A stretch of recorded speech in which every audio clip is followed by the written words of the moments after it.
आकाशवाणीच्या अर्थविशेष या कार्यक्रमात आपलं मनःपूर्वक स्वागत. अर्थविशेषच्या आजच्या भागात आपण ऐकणार आहोत भारतातील पहिल्या इंटरनॅशनल बुलियन एक्सचेंजबाबत. नुकतंच प्रधानमंत्री नरेंद्र मोदी यांच्या हस्ते देशातील पहिल्या इंटरनॅशनल बुलियन एक्सचेंज म्हणजेच आंतरराष्ट्रीय सराफा बाजाराचे उद्घाटन झाले. हे आंतरराष्ट्रीय बुलियन मार्केट गांधीनगर येथील आंतरराष्ट्रीय वित्तीय सेवा केंद्रात स्थापन करण्यात आलं आहे. यावेळी प्रधानमंत्र्यांनी NSE SGX कनेक्टचंही उद्घाटन केलं. या सराफा बाजारातून आता सोने चांदीची आयात करता येईल. भविष्यात एक्सचेंजमध्ये चांदीचा व्यापार करण्याची योजना आहे, परंतु सध्या फक्त सोन्याच्या व्यापारालाच मान्यता देण्यात आली आहे.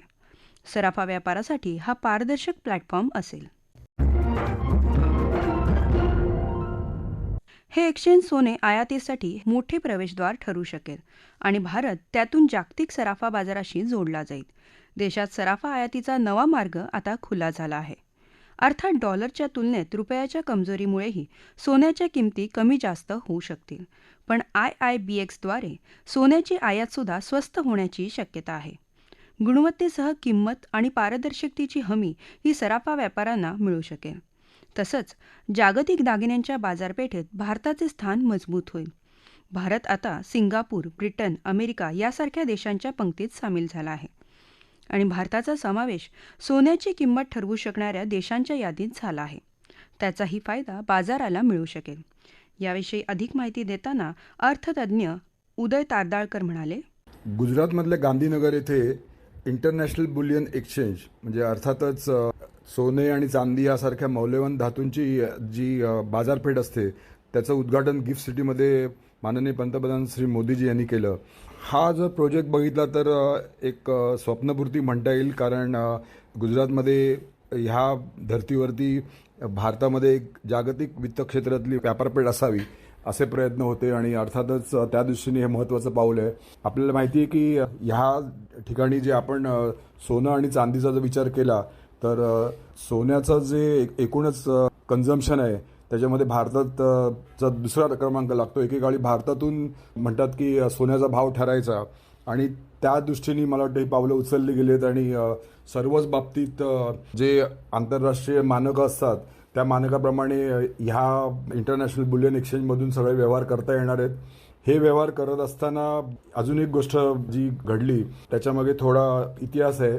आपल्याला माहिती आहे की नॅशनल स्टॉक एक्सचेंज यांनी काही वर्षांपूर्वी एक करार केला होता सिंगापूर एक्सचेंज बरोबर. अर्थात हा करार सरकारी पातळीवरती झाला होता आणि निफ्टीचा जो निर्देशांक आहे त्याची उलाढाल आंतरराष्ट्रीय मानकाप्रमाणे सिंगापूर एक्सचेंजमधून व्हायची. अर्थात थोड्या वर्षांनी लक्षात आलं की एकूण आपल्या देशामध्ये निफ्टीचा जी उलाढाल होते त्याच्यापेक्षा सुमारे 80% जास्ती उलाढाल ही सिंगापूरहून होते आणि अर्थात त्याचा म्हणजे ज्याला आपण म्हणतात की जी उलाढाल तिथून झाल्यामुळे आपला व्यापार कमी झाला, उलाढाल कमी झाल्यामुळे. त्यामुळे अर्थातच ब्रोकर पण नाराज होते आणि त्याच्यावरती काही तोडगा काढण्याचा प्रयत्न झाला आणि त्याच्यामध्ये सिंगापूर एक्सचेंज आणि नॅशनल स्टॉक एक्सचेंज यांच्यामध्ये एक वाद निर्माण झाला. तो वाद लवादाकडे गेला आणि शेवटी एक सामंजस्य असं ठरलं की गिफ्ट सिटीमधून ही जी SGX म्हणजे जो इंडेक्स आहे निफ्टीचा त्याची उलाढाल होईल. अर्थात त्यासाठी जे वेगळं नियामक आहे इकडे सेबी हे नियामक नाही आहे आणि त्या दृष्टीने जे आंतरराष्ट्रीय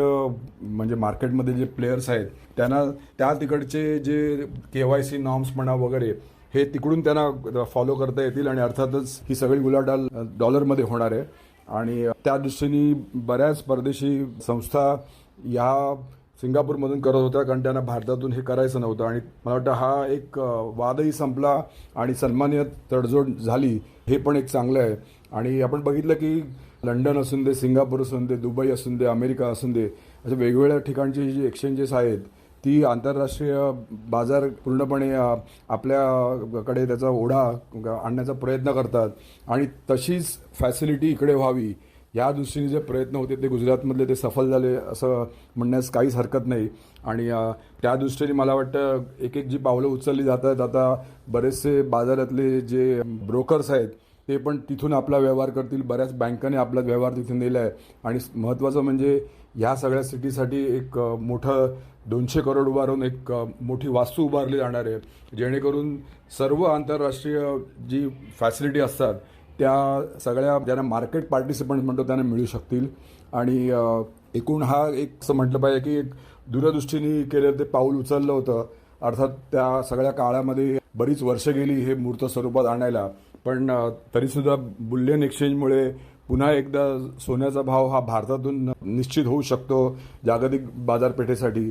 आणि त्याचप्रमाणे जो निर्देशांक आहे NSEचा निफ्टी, जो सिंगापूरमधून सकाळी 7 वाजता त्याची उलाढाल सुरू व्हायची, तर ते सुद्धा आता साधारण 5 ते 6 महिन्यामध्ये या गिफ्ट सिटीमधून होईल. आणि ह्या दोन्हीमुळे एकूणच प्रचंड प्रमाणात ज्याला आंतरराष्ट्रीय सुविधा निर्माण केलेल्या गिफ्ट सिटीचा, तो सगळ्याच जागतिक मार्केट पार्टिसिपंट्स आहेत त्यांना फायदा होईल आणि अर्थातच त्यामुळे भारताची मान उंचावेल. भारत हा सोन्याचा आयातदार देश आहे. आपल्या गरजेच्या 1%हून सुद्धा कमी सोनं भारतात सापडतं. त्यातही इतर देशांच्या विपरीत भारतात सामान्य ग्राहकांकडे असलेलं सोनं हे देशाच्या केंद्रीय बँकेकडे असलेल्या सोन्यापेक्षाही अधिक आहे. म्हणूनच सोन्याचा व्यवहार हा भारताच्या चालू खात्यावरील तुटींवर आणि सर्वसामान्य जनतेच्या आर्थिक गुंतवणुकीवर सुद्धा प्रभाव टाकत असतो. या केंद्राच्या स्थापनेमुळे भारतीय अर्थव्यवस्थेवर चांगला प्रभाव पडत असतो. या एक्सचेंजच्या सदस्यांमध्ये सर्व प्रमुख बँका, गोल्ड एक्सचेंज ट्रेडिंग फंड आणि MMTS सारख्या सरकारी संस्थांचा समावेश आहे. त्याशिवाय केवळ पात्र सराफ आंतरराष्ट्रीय बुलियन एक्सचेंजच्या मदतीने आयात करू शकतील. पात्र ज्वेलर बनण्यासाठी आंतरराष्ट्रीय वित्तीय सेवा केंद्रांमध्ये नोंदणी आवश्यक असेल आणि आयात करण्यासाठी किमान 25 कोटीची निव्वळ संपत्ती असणं आवश्यक आहे. याशिवाय मागील 3 वर्षांच्या उलाढालींपैकी 90% भाग हा सराफा व्यवसायाचा असणं आवश्यक आहे. आयात केलेल्या सोन्यावर स्थानिक शुल्क आकारलं जाणार नाही. मात्र ही सूट सोने शहराबाहेर नेईपर्यंतच मिळणार आहे. अनेक दृष्टीने सराफा बाजाराला या केंद्राचा फायदा मिळू शकेल. यावर अधिक चर्चा करताना अर्थविषयक ब्लॉग लेखक आशुतोष टिळक म्हणाले, बुलियन मार्केट म्हणजे भारतामध्ये सोने आणि चांदी याचं एक नवीन एक्सचेंज उभं राहतं आहे. आणि मुळातच हा प्रश्न आहे की याला एवढे दिवस का लागले आणि याचा एवढा अडथळा काय झाला होता. कारण असं होतं की भारतातल्या लोकांना मुळात सोनं बाजारपेठेत जाऊन खरेदी करण्याची सवय होती.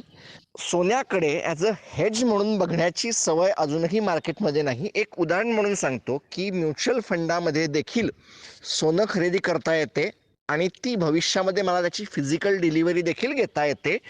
पण तरी देखील ॲज अ एक्सचेंज म्हणून याचा कुठेही एक मोठा पार्ट होत नव्हता. याच्या भावाकडे कदाचित तसं पाहिलं जात नव्हतं आणि त्यामुळे वेगवेगळे सोनार, वेगवेगळे दुकानं ही अनेक साऱ्या गोष्टी वेगवेगळ्या घेऊन त्याच्यावर बोलत होते.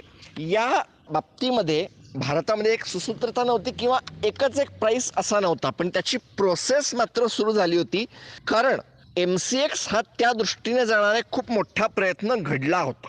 याच्यामुळे राष्ट्रीय आणि आंतरराष्ट्रीय पातळीवर सोने चांदीच्या व्यवहारात काय बदल होईल, सोन्याचं जो फॅक्टर आहे तो मोठ्या प्रमाणावर घेतला जातो किंवा सोनं हे जगभरामधलं हेज म्हणून वापरलं जातं. सोन्याचे इतरही उपयोग आहेत, पण चांदी हा नुसता अंगावर घालायचा दागिना नाही आहे, तो इंडस्ट्रीमध्ये वापरलाही जातो आणि त्यामुळेच कदाचित याच्या व्यवहाराला थोडं अधिक प्रमाण सापडेल. कुठेतरी याचा वापर जो आहे तो वाढीव व्हायला सुरुवात होईल. सोन्याचं एक नवीन मार्केट तयार होईल की रिसेंटली सॉव्हरेन गोल्ड बॉन्ड आले, सरकारने ते काढले. त्याच्या पुढे जाऊन गोल्डचे बॉन्ड आले, त्याचे ETF येऊन बसले. हा एक थोडासा पुढचा आहे की कदाचित सोन्याला त्याचं फायनान्शियलायझेशन ऑफ सेव्हिंगच्या दिशेने आपण जे चाललो होतो की आपल्या देशामध्ये फ्युचर किंवा ऑप्शन्स किंवा सट्टा बाजार ज्याला काही जण म्हणतात किंवा ज्याला वायदे बाजारातले जे काय प्रकार होता हा त्याला थोडासा त्या साईडला आहे. आणि वायदे बाजाराचं एक फार मोठं महत्त्व असतं बुलियनच्या बाबतीमध्ये देखील की सुसूत्रता येते देशभरामध्ये नेमका सोन्याचा भाव कुठला. NCDX काहीतरी एक वेगळा भाव सांगतं, MCX काहीतरी एक वेगळा भाव सांगतं. नेमकं कोणाला प्रमाण समजावं हे सगळं जे होतं आहे बुलियन एक्सचेंज ते इंटरनॅशनल फायनान्शियल सेंटरमध्ये होतं आहे. याला फार मोठं महत्त्व आलं आहे असं मी म्हणेन. कारण काही प्रमाणावर हा भाव हा भारतातल्या सोन्याचा भाव आहे असं म्हणता येईल. नाहीतर काय होतं की मी एका दुकानात सोनं घ्यायचं, दुसऱ्या दुकानात जाऊन विकून यायचं आणि मधल्यामध्ये पैसा कमवायचा, हे होऊ शकत होतं. ज्याला एक आर्बिट्राजची अपॉर्च्युनिटी होती. ही आर्बिट्राजची अपॉर्च्युनिटी असणं हे भारतातले किंवा कुठल्याही त्या देशातले इकॉनॉमीमधले भाव हे योग्य नाही आहेत आणि ते मार्केट हे डेव्हलप नाही आहे. कुठल्याही देशामध्ये कुठल्याही सिक्युरिटीच्या बाबतीमध्ये जर आर्बिट्राजच्या अपॉर्च्युनिटी वारंवार येत असतील की मी रिस्कलेस प्रॉफिट कमवू शकत असेल, एका ठिकाणाहून खरेदी करा, दुसऱ्या ठिकाणी विका आणि मधल्यामध्ये पैसे कमवा, हे जर होत असेल तर हे वाईट आहे. आपल्या देशामध्ये 2 एक्सचेंज शेअर बाजाराच्या बाबतीतही आहेत, याला हे खरंच मोठं आहे आणि याचं कुठेतरी आता आंतरराष्ट्रीय व्यापारामध्ये याचं सोन्याचं महत्वही त्याच्यामुळे वाढत जाईल. आणि भारतीय अर्थव्यवस्थेमध्ये तर काय सोन्याचं मी सांगण्याची गरज नाही, आपण सगळेच असे सोन्याचे वेडे आहोत की काही असो आपल्याला सोनं खरेदी करायचं असतं, सोन्याच्या चिप्स खरेदी करायच्या असतात आणि त्या एका अर्थाने लक्ष्मी आपल्या देवतेचं त्याच्याशी जोडलं गेलेलं आहे. त्याच्यामुळे एका अर्थाने ती साधारण संपत्ती समजली जाते आणि इतर कुठल्याही याच्यापेक्षा जास्त इझिली लिक्विड हे सोनं आहे. कारण मला जर माझ्या खिशात भलेही मी 1000 किंवा लाख TCSचे शेअर घेऊन बसलो असेल, ते विकण्यासाठी मला एक्सचेंजकडेच जावं लागेल, रस्त्याने मला कुठेही फिरता येणार नाही. आणि याच्यामुळे या बुलियनचे व्यवहार कुठेतरी एक चांगले होतील. गोल्ड स्टँडर्ड या सगळ्यामध्ये मला आठवतं आहे की डॉलरचा आणि सोन्याचा जो काय रेट होता तो थोड्या प्रमाणात अटॅच झाला होता, तो नंतर सुटला आणि थोड्याफार प्रमाणावर का असेना सोनं ॲज अ कमॉडिटी ॲज एक चालू झाली की इतर तेलासारखी चांदीसारखी गोष्ट आहे. सोनं काय फार वेगळी गोष्ट नाहीये. भारतामध्ये त्याला जे काय एक महत्व होतं की फिजिकल गोल्ड हा आपल्या इम्पोर्ट एक्सपोर्टच्या बिलला बसलेला एक मोठा धक्का होता, हा कुठेतरी काहीतरी त्याला एक सुसूत्रता आणण्याचा परिणाम आहे असं मी म्हणेन. आर्थिक दृष्टीतून नवीन युग आणण्यासाठी देशामध्ये समर्थ व्यवस्था उभ्या कराव्या लागतात. आपल्या बलस्थानांचा विचार करून देशाच्या व्यापाराला नवीन चालना देण्याचा हे आंतरराष्ट्रीय सराफा केंद्र प्रयत्न करत आहे. भारतीयांचा सोने खरेदीवर अतूट विश्वास आहे. आपल्याकडच्या सोन्याच्या खाणी जवळपास संपुष्टात आल्यामुळे भारताला आयातीवर अवलंबून राहावं लागतं. त्यासाठी आपले परकीय चलन खर्च करावे लागतात आणि चालू खात्यावर ताणही वाढतो. भारतात जरी आयात मोठ्या प्रमाणावर होत असली तरी त्याच्या किमती आपण अजून ठरवू शकत नव्हतो. आता त्यावर नियंत्रण आणणं काही प्रमाणात शक्य होईल. सराफा बाजारात पारदर्शकता येईल. या व्यवस्थात्मक बदलांमधून भविष्यातील सुदृढ अर्थव्यवस्थेची पायाभरणी व्हावी अशीच आपणा सर्वांची इच्छा असेल. याबरोबरच आजचा अर्थविशेष कार्यक्रम संपला. आकाशवाणी मुंबईच्या प्रादेशिक वृत्तविभागाने हा कार्यक्रम सादर केला होता. संपादन आणि सादरकर्त्या सरस्वती कुवळेकर, निर्मिती सहाय्य गुरुनाथ तेरवणकर, लेखन विनोद देशपांडे आणि निवेदन दर्शना जोगदनकर.